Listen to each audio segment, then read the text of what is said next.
When you think of South Korea, what comes to mind? K-pop, incredible technology, amazing food, a real global powerhouse, right? But underneath all of that, there's a quiet crisis unfolding. It's a demographic shift so big, so profound, it could literally reshape the country's entire future. It all comes down to this one stark number, 0.72.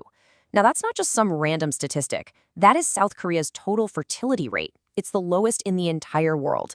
It means the average woman there is expected to have less than one child in her lifetime, which is way, way below what a country needs just to keep its population stable. So that leads to the big, kind of dramatic question, right? Where did everyone go? Why is an entire generation seemingly choosing to opt out of having kids? Something that's been, a basic part of society forever. Well, that's exactly what we're going to dig into. Okay, so first, let's zoom out and look at the big picture. We're talking about the consequences on a national level. This isn't just about people having smaller families.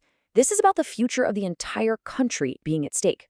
I mean, just let that sink in for a minute. By the end of this century, the population could literally be cut in half. We're talking about going from over 51 million people today down to around 24 million. And this isn't some wild sci-fi prediction. It's the direct result of that 0.72 number we just saw. And it has massive implications for everything: the economy, national security, you name it. All right, so let's shift from the huge national crisis down to the very personal choices that are driving it. Because to really understand what's happening, you have to look at how young Koreans today think about relationships, marriage, and family. The old rules, they just don't apply anymore. And wow, this chart just says it all. This data is so revealing. Just look at how small that slice for must marry is getting. For a huge and growing number of young people, marriage isn't a social duty anymore. It's an option. And for a lot of them, it's an option they're deciding not to take. That is a massive break from what their parents' generation believed. But here's where things get really interesting and, frankly, complicated. Even as personal views are changing fast, those traditional expectations, they haven't just vanished. They're still kind of lingering in the background, creating this really unique pressure on young people. So let's talk about one of these traditions, a concept called Sion. Now, this is not just a blind date. It's a formal, often family-arranged meeting where the end game is clearly marriage. And the focus has always been on compatibility, but a very specific kind of compatibility, based on social status and economic background, not just, whether you two actually like each other. Now, what's so fascinating is how those expectations have changed, but also how they haven't. The old focus on, say, your family's name has kind of morphed into a very modern focus on your economic stability and your career prospects. So yeah, personal compatibility is on the list now, but the intense pressure to be a good match on paper, you could argue it's stronger than it's ever been. And all that pressure brings us right to what is probably the single biggest driver of this whole phenomenon: money. Plain and simple. For so many young Koreans, the decision to not get married or have kids isn't about not wanting a family. It's about not being able to afford one. And the financial hurdles are just immense. It's a perfect storm, really.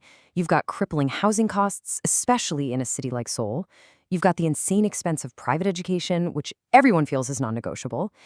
Then there's the career penalty, which hits women especially hard if they take time off for kids. And on top of all that, the crazy high cost of just having a wedding. This chart just lays it out so clearly. Look at the gap. You have the average salary for a young professional here, and then look at the average cost of a wedding, and then the deposit for an apartment in Seoul. The math just doesn't work. It makes that traditional path to starting a family feel less like a happy milestone and more like an impossible financial mountain you're expected to climb. So this is maybe the most crucial thing to understand. When you look at the cold, hard economic facts, the decision to stay single or not have kids, it isn't some emotional rejection of family values. For so many, it's a completely logical, pragmatic decision. It's a rational calculation based on the world they live in. So what's being done about this? I mean, the government sees these numbers. They know what's happening. They've been trying to find a fix for years, and it's brought the entire nation to this really critical crossroads. Get this. Over the last 20 years, the government has spent more than $200 billion on programs to try and boost the birth rate. Cash handouts, subsidies, everything you can think of. And yet the birth rate just keeps falling. It turns out you can't just pay people to have babies when all those huge underlying problems are still there. So if just throwing money at it isn't the answer, what is? Well, organizations like the OECD are pointing to a much deeper, more structural approach. It's not about one-time payments, it's about systemic change.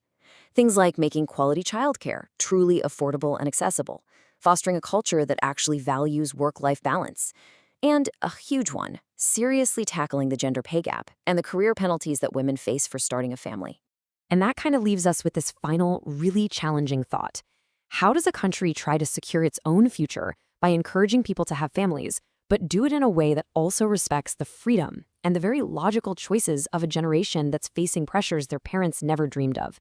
There are no easy answers here, but finding a way forward is one of the most urgent questions facing South Korea today.